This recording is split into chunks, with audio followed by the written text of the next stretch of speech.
మీరు రాజ్ తరుణ్ మీద మాలవి మల్హోత్రా మీద పోరాడుతున్నారు. వాళ్ళు ఎట్లా చేశారు, లేకపోతే రాజ్ తరుణ్తో నాకు ఇంత రిలేషన్షిప్ ఉంది, తను అభాషణ కూడా చేశారని కొన్ని అలిగేషన్ చేశారు కదా.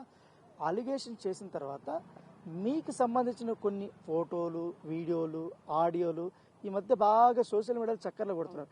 ఏంటి దాన్ని లీక్ ఎవరిచ్చారు? ఏంటి అంటే మీ ఇద్దరు పర్సనల్ గా ఉన్నప్పుడు ఉన్నటివి మూడో వ్యక్తికి ఎట్లా వచ్చింది? ఇది మస్తాన్ సాయి వాళ్ళ ఇల్లు అండి. వాళ్ళ ఇంట్లో ఇక్కడ మస్తాన్ ఇక్కడ ఉంటాడు. నేను రాజ్ తరుణ్. ఒక్క నిమిషం. అంటే ఎక్కడికి వెళ్ళినప్పుడు వాళ్ళ ఇంట్లో 1.5 years ago నన్ను పరిచయం చేసినప్పుడు మస్తాన్ వాళ్ళ ఇల్లు గుంటూరులో నార్సింగిలో ఐ మీన్ మంచిరేవులలో ఉంటుంది. అక్కడ మరి రాజు ఉంటాడు. అందులో తీసుకెళ్లిందే రాజు. మస్తాన్ని పరిచయం చేపించింది రాజు. అంటే మ్యూచువల్ ఫ్రెండ్స్. మరి ఇది మస్తాన్ వాళ్ళ బెడ్రూమ్. మరి అక్కడ పడుకున్న రాజు ఎవరు?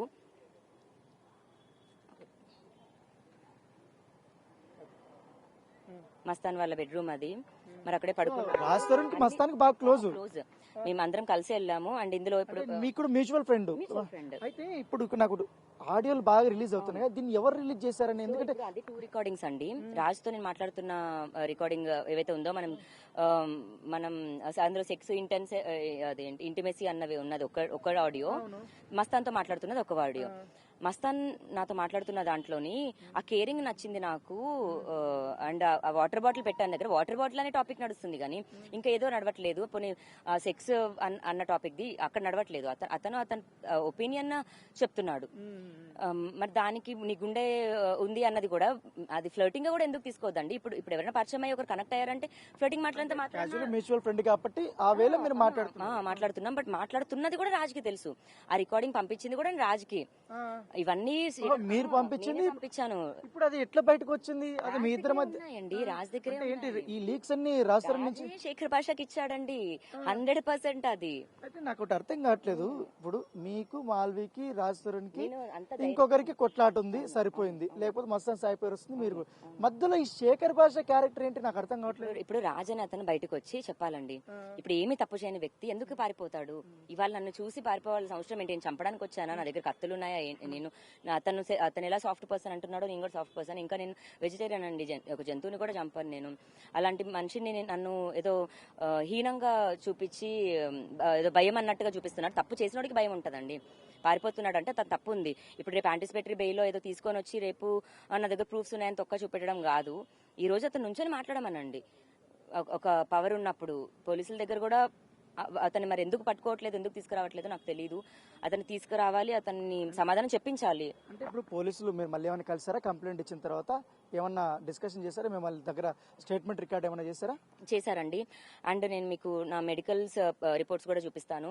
ఎఫ్ఐఆర్ అయ్యింది, మెడికల్ రిపోర్ట్స్ ఉన్నాయి. 2017 వరకు సంసారం చేశానని ఎందుకు అనలే చెప్తున్నాడు అంటే 2016లో నాకు మెడికల్ గా అబౌట్ అయింది కాబట్టి ఆ ప్రూఫ్ వరకు ఉంది. అంటే వాడు ఎంత క్యాలిక్యులేట్ చేసుకుని చెప్తున్నాడు అన్నది మీరు భాషణ చేసింది అసలు ఎట్లా ఉంటదండి? నాకు తెలియదు. దానికి సంబంధించి డాక్యుమెంట్స్ ఎట్లా పెడుతుంది అని ఇందాక అన్నాడు కదా. అవునండి. ఇప్పుడు నిజంగానే అభాషణ జరిగిందా? జరిగాయండి. జరగకుండా ఇప్పుడు కానే లేదు అంటున్నాడు. లేదు చూపిస్తాను. ఒక నిమిషం చూపిస్తాను. బ్యాగ్ లో ఉంది. జరిగిందండి. ఆ రిపోర్ట్స్ ఉన్నాయి కాబట్టే అతను 2017 వరకే సంసారం చేశాను అంటాడు. మరి 2017 నుంచి సంసారం చేయకుండా ఒక మగాడు ఎందుకు 8 ఏళ్ళు మరి ఇప్పుడు 7 ఏళ్ళు ఉండాలి? సరే నేను నన్ను చూసి భయపడుతున్న వాళ్ళు నేను డ్రగ్స్ తీసుకుంటే లేకపోతే ఇంకేదైనా చేస్తే నన్ను వదిలించుకోవడం ఎంతసేపు అండి? నేను ఒక ఫైనల్ క్వశ్చన్ అడుగుతా లావణ్య. ఈ ఎపిసోడ్ అంతా చూసావు, మొత్తం ఏం చేస్తున్నారు? నీ క్యారెక్టరైజేషన్ చేయడం, నిన్ను నిందించడం, దీనిపైన వాళ్ళు ఫోకస్ పెట్టినట్టుగా నాకు ఇవన్నీ చూస్తే అర్థమవుతుంది. ఏమనిపిస్తుంది? ఎందుకంటే మిమ్మల్ని ఒక్కరిని కార్నర్ చేసి అసలైన ఇష్యూని డైవర్ట్ చేస్తున్నారని అనిపించట్లేదా మీకు? 100% అండి. అది నేను డే 1 చెప్పాను. వాళ్ళ ప్లానే ఇది అని. అందుకే మేబీ మస్తాన్ని తీసుకొచ్చారేమో మధ్యలోకి. మా లాయర్స్ గారు అడిగినట్టు అందుకే మస్తాన్ని తీసుకొస్తారా శేఖర్ భాష? అవును. అండ్ శేఖర్ భాష అనే అతను ఇప్పుడు పెయిడ్ ఆర్టిస్టా, ఫ్రెండ్ కోసం చేశాడా, దేనికి చేశాడా అన్నది ఇంకా దేవుడు స్టేజ్ మీద కూడా కనపడ్డాడు. అవును. ఇప్పుడు మరి ఏమీ లేకుండా ఇప్పుడు నేనున్నానండి. నా కోసం ఎవరు వచ్చి అలా మాట్లాడతారు? అంత ఫైట్ చేసి ఊరికే ఎవరు రారండి. అంత టైం వేస్ట్ చేసుకొని మరి శేఖర్ భాష ఎన్ని ఛానల్ ఛానల్స్కి వెళ్ళి అంత కూర్చొని దాన్ని అసభ్యకరంగా మాట్లాడాడు, నాకు పిల్లలు పుట్టారు అన్నాడు. ఎలా మాట్లాడతాడు? ఒక ఆడదానికి పిల్లలు ఎందుకు పుట్టకుండా ఉంటారండి? అసలు తప్పుగా మాట్లాడి ఇంకా ఎంత బ్యాడ్ చేయాలో, డ్రగ్స్ అని, జైలు అని, నేను ఒక క్యారెక్టర్లెస్ ఉమెన్ అని. ఇప్పుడు నేను ఉన్న మనిషినే రాస్తాను, ఇప్పుడు గొడవపడ్డా సరే అతను లైఫ్ లో ఉన్న మనిషినే, నాకు ఒక విలువ అనేది ఇవ్వాలి. అందులో పోనీ ఆడదానండి నేను, బేసిక్ దాంట్లో కూడా ఇవ్వకుండా నన్ను బూతులు తిట్టి లుచ్చాదానా మాట మాట్లాడితే అవే పదాలు వచ్చాయి. అక్కడ కూడా నేను ఇంకా అతను ఫోన్ చేసి కూడా మీరు పర్సనల్ గా ఎందుకు ఇన్వాల్వ్ అవుతున్నారని ఫోన్ చేసిన దానికి కూడా నన్ను తిట్టాడండి. అతనే ఫస్ట్ మనం టీవీకి రికార్డ్ ఇచ్చాడు. నేను ఎలా వచ్చింది రికార్డింగ్ అని మళ్ళీ నన్ను అంటాడు. అతను ఇచ్చిన తర్వాత నేను మిగతా వాళ్ళందరికీ ఇచ్చాను. మరి ఒక్కొక్క ఛానల్ అతనికి పర్సనల్ గా సపోర్ట్ చేస్తున్నారు. ఇష్యూని జనరలైజ్ తీసుకొని సపోర్ట్ చేస్తే అన్న బాగుంటదేమో అని నేను రిక్వెస్ట్ చేస్తున్నానండి. ఇప్పుడు మీకు ఏం భయం అనిపించట్లేదా? ఇంతమంది ఇన్వాల్వ్ అవుతున్నారు, ఇట్లా మీ మీద కామెంట్లు చేస్తున్నారు, సోషల్ మీడియాలో మీ మీద వ్యతిరేకంగా చేపిస్తున్నారు, మీకేం థ్రెట్ అనిపించట్లేదా? నేను సింగిల్ గా ఉన్నానండి, ఒక్కదాన్నే ఉన్నాను. ఒక నిజం అన్న దాని మీదే నమ్మి బయటకు వచ్చి ఫైట్ చేస్తున్నానండి. వాస్తవానికి నేను ఎవరికి డబ్బులు ఇవ్వట్లా, నా దగ్గర డబ్బులు తినడానికి నేను ఎవరినో బెదిరించి ఏమీ చేయట్లేదు. నాకు సపోర్టర్స్ కూడా ఎవరూ లేరండి. ఎవరితోనైనా మాట్లాడుకుంటే మాటల్లో ఇట్లా వచ్చిన వాళ్ళే తప్ప నాకు పొలిటికల్ గా ఏం సపోర్ట్ లేదు, ఎక్కడి నుంచి కూడా ఏం సపోర్ట్ లేదు. హెల్ప్ అనే బయటకు వచ్చాను, ఇంకా నిజం మీదే ఫైట్ చేస్తున్నానండి. ఇందులో ఇప్పుడు రాస్తాను ఓడిపోవాలని అనుకోను, కానీ రాస్తాను పైన గెలిచేదైతే నేనే అండి, 100% నేనే. అంటే అన్ని ప్రూఫ్స్ ఉన్నాయంటారు? మోసం చేశాడండి. ఇప్పుడు అతను ఏదో అఫేర్ పెట్టుకున్నంత మాత్రం కూడా వదిలేసేదాన్ని కాదండి.